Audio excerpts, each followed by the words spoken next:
Welcome everybody, it's the 28th of June. I am running around the studio like a mad dog because I'm trying to pack the kiln. And let's see if I can do these in one hand. Probably not recommended, but if you've got to hold a camera with the other, what else can you do? Ugh. So I'm just getting ready to do some spraying. These are the pictures you saw me making, handling, glazing. Some of these ones you'll notice I've got little bits of iron. They're iron as in the form of rust, as we spoke about just recently. So I'm just going to get these set up on a board. Best to sort of space these a little bit like I'm doing. If you see any little sometimes with these clay based glazes you get a little bit of, you can see there, just a little bit of cracking. If you get a little bit of that kind of thing going on, don't panic, just give it a little rub over like that. Alright, that's what we do with these, we just give them a little rub. If there's like a bit of a pinhole or a bit of cracking going on of the glaze, like on the surface of the glaze, like a kind of crazing.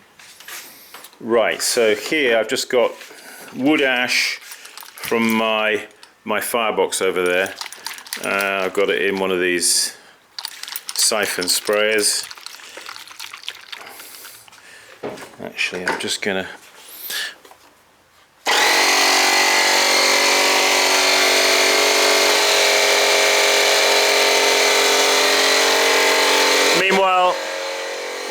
while that's pressurizing up there, I'll just bring you in on what I've been doing here. I've been doing some decorating here. I've been using some ilmenite, kindly brought to me by Mike from North Carolina, which he milled himself and went and got it from some riverbank or something, and he milled it himself. So I prepared a test piece with that on, also with my other regular ilmenite that I use. So I'm going to be, let's turn that thing off, it's making a racket.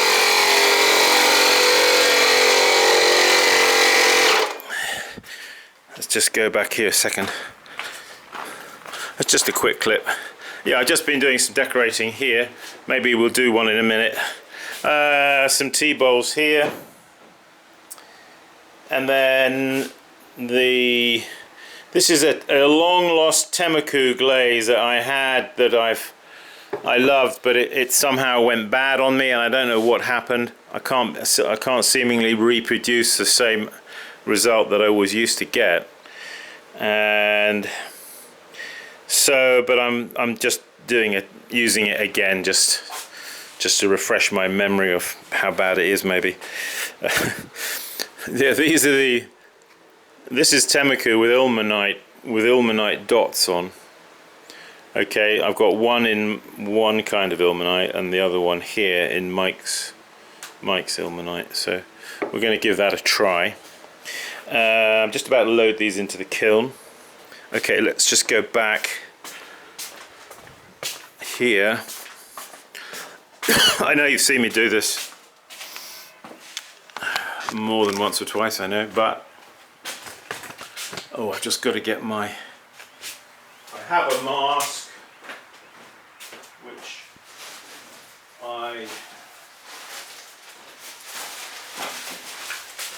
I'll be perfectly honest with you, I don't like wearing it, but if I don't, I know I will be shouted at. You've got to wear a mask. Well, yes, you should.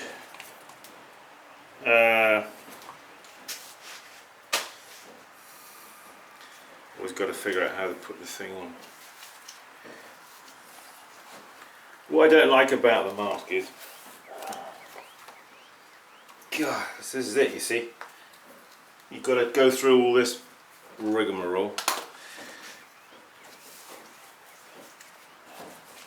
Well, and then I can't talk to you properly, you see.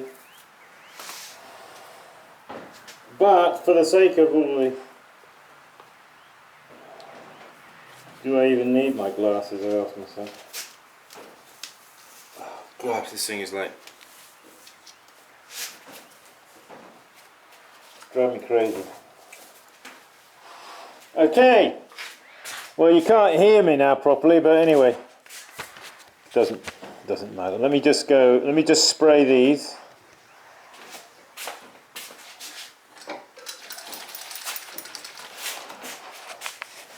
It's important to just give it a shake in case there's some sediment of wood ash in the bottom of the bottle. Okay.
Let's bring this camera over so you can see a bit clearer, closer.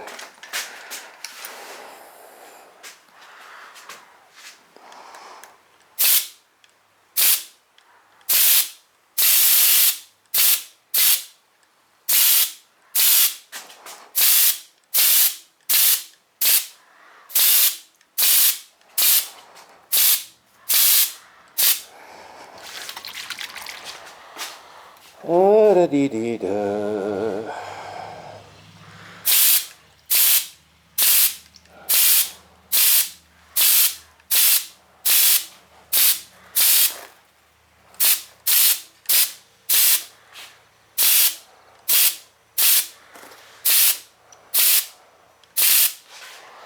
Okay, well, you see it's losing a bit of pressure, but that's okay because we've done those.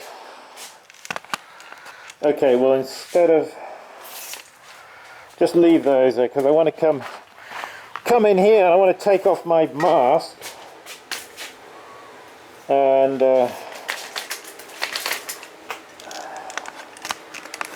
I'm in this other room now. Oop. Gosh, the camera nearly fell out of the tripod then. So, here am I. Right. Get that thing off me, quick. Okie dokie. Right, so here,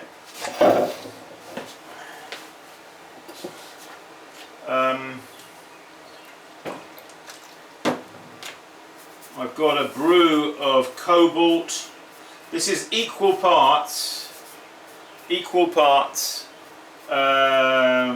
cobalt oxide, manganese dioxide. Be careful with manganese dioxide, how you handle that. It's not a good, it's poisonous basically. Manganese dioxide, iron oxide, and dry crushed porcelain clay body. Okay, 25% each. That'll give you a kind of toned down blue. Let me show you the kind of blue. If you don't do that, you'll get a very brilliant bright blue, which I don't like. So here you are, you see, this is what that will give you. It gives you a kind of grey, slatey coloured blue, which I like because it's a little bit subdued, you know. Here's another one. With that cobalt I'm using. Okay, so what I do is equal parts mixed up of that, and right here on this tile I'm kind of watering it down a little bit using a broader cheapo brush from Walmart or wherever. Just one of these sort of it's a nylon kind of brush, it's not a bristle brush. Okay, so just gotta, come on tripod. Right, I'm just going to do a little decoration on here.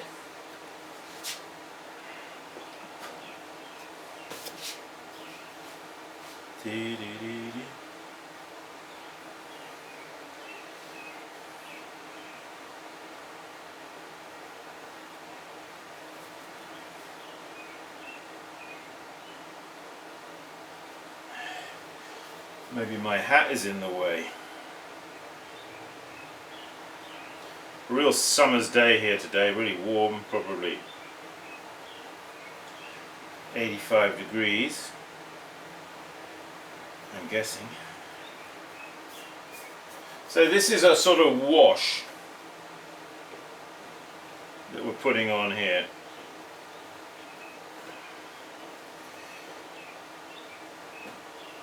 When I say a wash, what I mean is a kind of slightly watered down version of the pigment that I would use to do the brush decoration.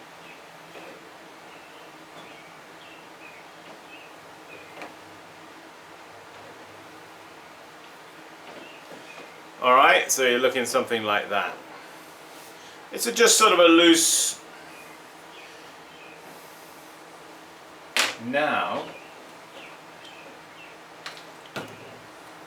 on this tile here I've got iron oxide, synthetic red iron oxide, 75% and 25% terracotta low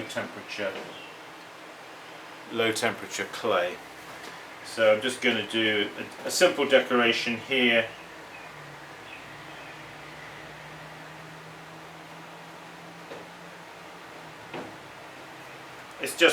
It's just an invented.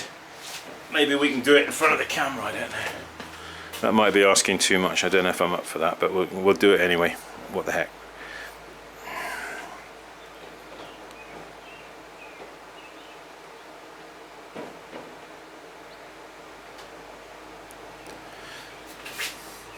Got to reload the brush.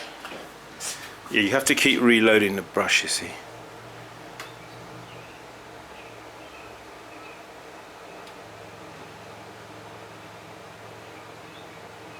Just sort of some wispy branches. You know, it's just the yeah. It's like the stem. You know, the stem of a shrub, or so it's a little bit loosely done, not too. I don't like to get it too thick and heavy. All right. So when I've done that, have a go at brushwork. It's not as difficult as you think. Let's see now. Okay, so I just now then, oops, that's a bit, it's got a blob of pigment that was about to flop out everywhere.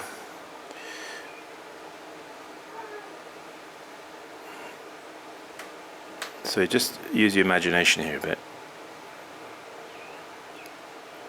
I'll put a few little dots there as well.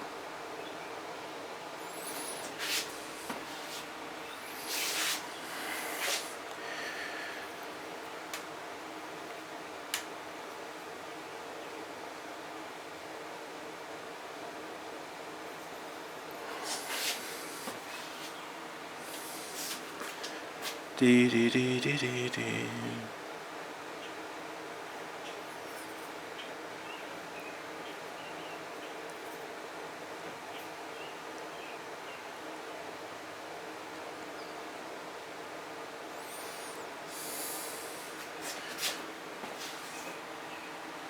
Yeah, they're a bit loose, sort of. Well, that's what you want, isn't it? You don't want a tight kind of... It's like looking out on the flower bed, you know, not all the leaves are like all carefully arranged, are they? They're just like a sort of just... as they were after the last storm sort of thing, you know, it just...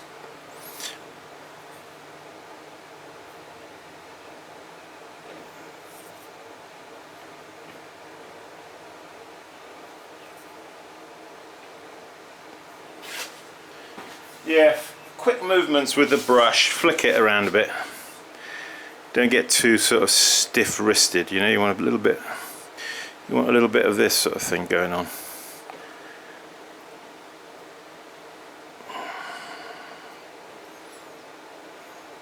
Leave room for the kiln to do its job.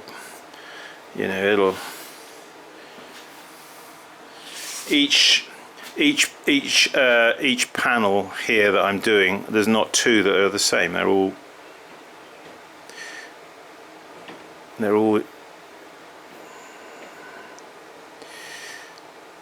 different, you know.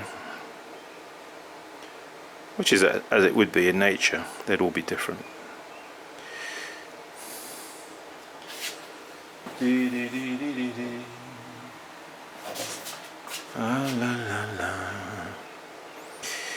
Yeah, I think the last one here.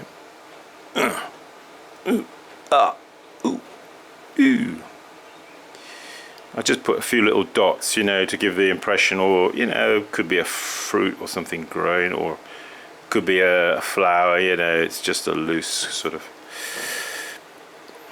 Alright, so there it is. You'll see these when they come out of the kiln, I'll show them to you. Alright, so now, basically what I've got to do now is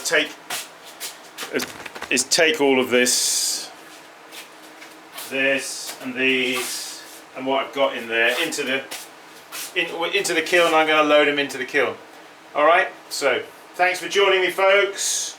Just a little update there on what I'm doing. Come and join us for a workshop. Keep practicing workshop and help your throwing probably quite a lot. And I see that as a great need that there is here, that people struggling to throw, really struggling to get the clay up and be consistent about it. So if that's something, if I'm speaking to you now, don't hesitate, just sign up for a workshop. It'll probably help you quite a lot. I don't want to sound like I'm tooting my own horn or anything, but you know, I'm serious. I think I can help quite a lot of people, but I'll leave that with you anyway. Leach treadle wheels, as I've been telling you, I have 2 available, so if you're interested in a Leach treadle wheel, contact me and we'll see if we can fix you up with one. They should be ready by mid-August. Okay? Thanks for joining me, folks. Keep practicing as always. I'll see you in the next clip.